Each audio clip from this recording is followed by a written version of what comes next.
मित्रों, जब हम साधना करते हैं तो ये हर व्यक्ति की शिकायत होती है, हर व्यक्ति के अंदर ये परेशानी होती है कि जब हम साधना करते हैं तो हमारा मन क्यों नहीं लगता है, हमारा मन इधर उधर क्यों भागता है। आप कभी भी साधना करने के लिए बैठें, आपका मन जो है आपको इधर उधर दौड़ाता है, कभी किसी चीज़ में कभी किसी चीज़ में, तो व्यक्ति का मन जो है स्थिर नहीं होता है। यह सभी साधकों के साथ में परेशानी होती है। आज हम इसी संदर्भ में प्रकाश डालेंगे और हम आपको बताएंगे कि मन व्यक्ति का क्यों नहीं लगता है और आप क्या करें, किन सूत्रों के आधार पर आप चलेंगे तो आपका निश्चित रूप से आपका मन लगेगा। तो आज हम आपको इसी चीज़ को बताने का प्रयास करेंगे और उस सूत्र के माध्यम से यदि आप चलेंगे तो निश्चित रूप से आपका साधना काल में मन लगेगा। राधे राधे, जय श्री कृष्णा। नमस्कार, मैं आचार्य पंडित गिरीश वारोलिया। गायत्री महामंत्र। ओम भूर्भुवः स्वः तत्सवितुर्वरेण्यं भर्गो देवस्य धीमहि धियो यो नः प्रचोदयात्।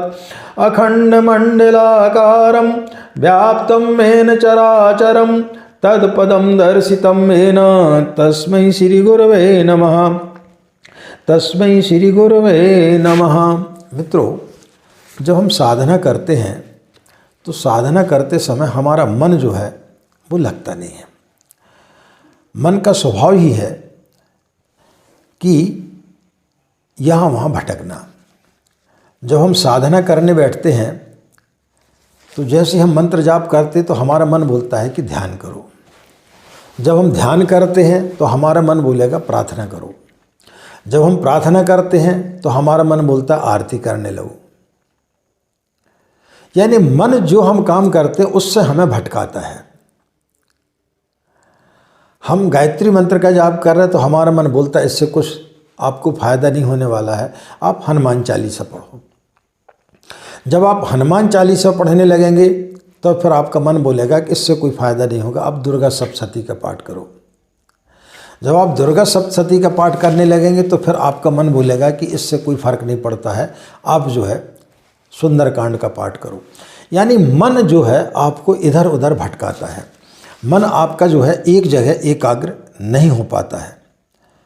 तो जब हमारा मन इधर उधर भटकने लगता है तब ऐसी स्थिति में हमें क्या काम करना चाहिए।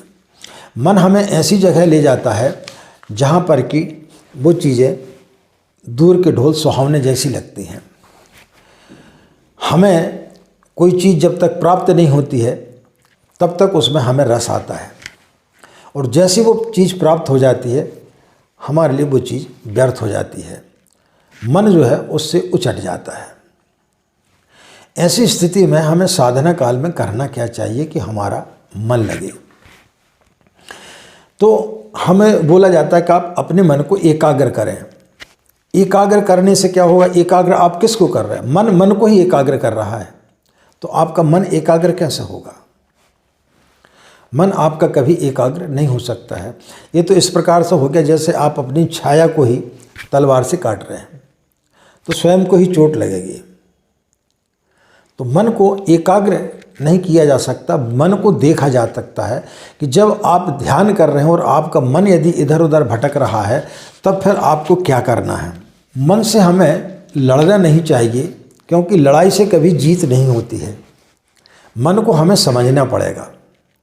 जब आप साधना कर रहे हैं और आपकी साधना करते समय यदि आप जाप कर रहे हैं और आपका मन बोलता है कि नहीं आप जाप मत करें, आप प्रार्थना करें, आप ध्यान में जाएं, आपको दूसरी जगह ले जाए, तो उस समय आप दृष्टा बने। और जिस दिन आप उसको समझने का प्रयास करेंगे तो फिर निश्चित रूप से आपका मन फिर एकाग्र होगा। एकाग्र का मतलब होता है कि किसी चीज़ में रस आने लगे।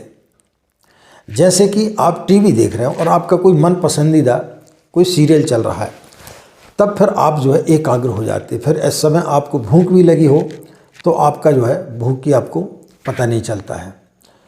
कोई मित्र आ गया हो तो उसमें आप एकाग्र हो जाते हैं। जैसे एक छोटा बच्चा पढ़ रहा है, स्कूल में गया और उसने अचानक खिड़की के बाहर देखा कि दो पक्षी जो है आपस में लड़ रहे हैं, तो वो वहाँ पर देखने लगता, फिर उसका जो है बोर्ड पर उसकी निगाह नहीं होती। शिक्षक जब उसको बोलता भी है लेकिन उसका ध्यान उधर नहीं जाता, क्योंकि उसका मन वहाँ पर एकाग्र हो गया, उसका वहाँ पे उसको मन को में रस आ रहा है। तो जिस चीज़ में व्यक्ति को रस आने लगता है वहाँ पर जो है उसका मन लग जाता है। तो हमें करना क्या है, मन को एकाग्र करने के लिए उस चीज़ में हमको रस आना चाहिए। अब साधना में हमें रस इसलिए नहीं आता है कि उसमें हम 2-3 भूलें करते हैं।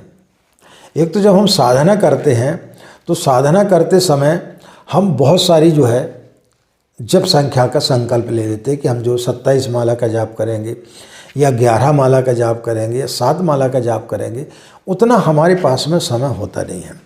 तो एक तो समय के अभाव के कारण जो है हम जैसे 1 या 2 माला करते हैं और हमारा जो मन है वो कहीं ऑफिस में जाने लगता है, कभी कहीं जाने लगता है, तो ऐसी स्थिति में मन जो है आपका विचलित हो जाता है। इसलिए व्यक्ति को कोई भी काम जब वो करता है तो उसमें इतने रस में होने चाहिए कि जब तक उसका मन लगे तब तक उसको करना चाहिए। जैसे आप भोजन कर रहे हैं तो भोजन में आपको रस आना चाहिए। भोजन भी आप इस प्रकार से करें जैसे कि आप भगवान को भोग लगा रहे हैं, क्योंकि आप जो भोजन कर रहे हैं वो परमात्मा को भूख लगी तब तो उसने आपको भूख के लिए प्रेरित किया कि आपको भूख लगी। तो ये मान के चलेंगे कि हम परमात्मा को भोजन करा रहे हैं, तब फिर जब आप भोजन करेंगे तो आपका उसमें रस आएगा। आप झाड़ू लगा रहे हैं तो सिर्फ झाड़ू लगा रहे हैं, उसी में आपको रस आना चाहिए। आप गाड़ी चला रहे हैं तो गाड़ी चलाने में ही आप रहेंगे एकाग्र, तो फिर आपका जो है मन स्थिर होगा। आप कार्यालय में काम कर रहे हैं तो सिर्फ कार्यालय में ही रहें, आप इधर उधर ना भटकें। लेकिन होता क्या है कि हम जब कार्यालय में हैं तो हमारा दिमाग घर में लगा हुआ है, घर में बैठे हैं तो हमारा दिमाग जो है कार्यालय में लग जाता है। तो हमारा मन जो है बड़ा राजनीतिज्ञ है, वो व्यक्ति को किसी न किसी तरीके से भटकाते रहता है। ऐसी स्थिति में हमें मन को देखना चाहिए, हमें मन का दृष्टा बनना चाहिए। और जब हम उसको देखते हैं तब हमें समझ में आता है कि मन हमें किस प्रकार से भटका रहा है। जब हम साधना करते हैं तो कोई न कोई मनोकामना को लेकर के साधना करते हैं, तो उसमें मन को और ज़्यादा तृप्ति मिल जाती है। अरे भाई आपको 15 दिन हो गए गायत्री की साधना करते हुए, कोई साधना तो हमारी फलित हो नहीं रही, हमारा काम तो बन ही नहीं रहा है, ये सब बेकार है। तो इस प्रकार से मन हमारा भटकाता है। और जैसे ही मन भटकाता है और हमें कोई चीज़ प्राप्त होने वाली होती है, उसके पहले ही मन आपको जो है वहाँ से अलग कर देता है। तो जिस दिन हम मन को एकाग्र चित्त होकर के देखने लगेंगे उस दिन हमारा जो है साधना में रस आने लगेगा। और जितना रस आपको आता है, जब तक आपको रस आता है तब तक ही आपको साधना करना चाहिए, क्योंकि उसके पश्चात यदि आप साधना करेंगे तो वह साधना सिर्फ जो है क्वांटिटी में होगी, क्वालिटी में नहीं होगी। आपने 2 माला का जाप किया, 3 माला का जाप किया, तब तक आपको रस आया, तब तक आपको आनंद आया, तब तक आपका मन एकाग्र रहा, और उसके पश्चात आपका मन भटकने लगा। तो जब आपका मन भटकने लगा उसके पश्चात आप कितनी भी माला का जाप करें उससे आपको कोई लाभ नहीं होने वाला है। तो इसलिए छोटी संख्या से आपको चालू करना चाहिए। और जब आपका मन इधर उधर आपको भटकाता है तब आपको मन को जो है देखना चाहिए। मन को जिस दिन हमने देखना चालू कर दिया उस दिन मन वहीं पर समाप्त हो जाता है। और जिस दिन मन समाप्त हो जाता है उस दिन व्यक्ति का मन जो है वो एकाग्र हो जाता है।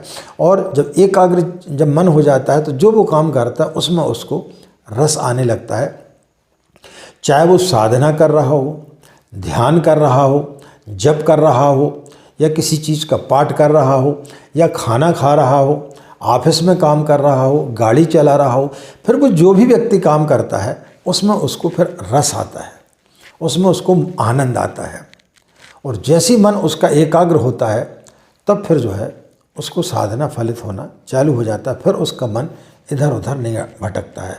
तो इस सूत्र को आप देखें कि जब आप साधना कर रहे हैं तो आपका मन आपको विचलित क्यों कर रहा है।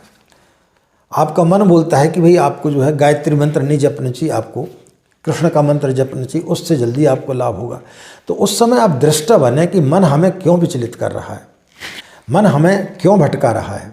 और जिस दिन आपने उस चीज़ को पकड़ लिया कि मन हमारा हमें जो है गलत दिशा में ले जा रहा है, तो उस दिन आप अपने मन पर काबू पा लेंगे और फिर आप एकाग्र हो जाएंगे।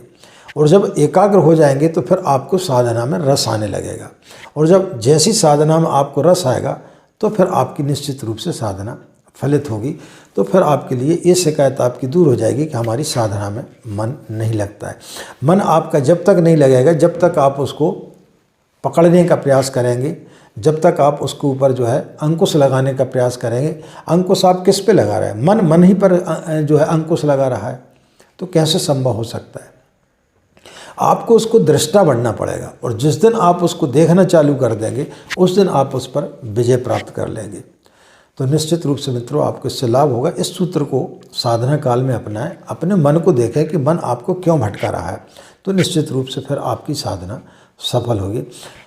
इन्हीं कामनाओं के साथ में कि आपका दिन मंगल में हो, आप लोग खुश रहें, मस्त रहें। माँ गायत्री की असीम कृपा इसी प्रकार आप लोगों पर बनी रहे। आप सभी के अंदर बैठे परमात्मा को हमारा प्रणाम, हमें आज्ञा दें। नमस्कार। ओम शांति।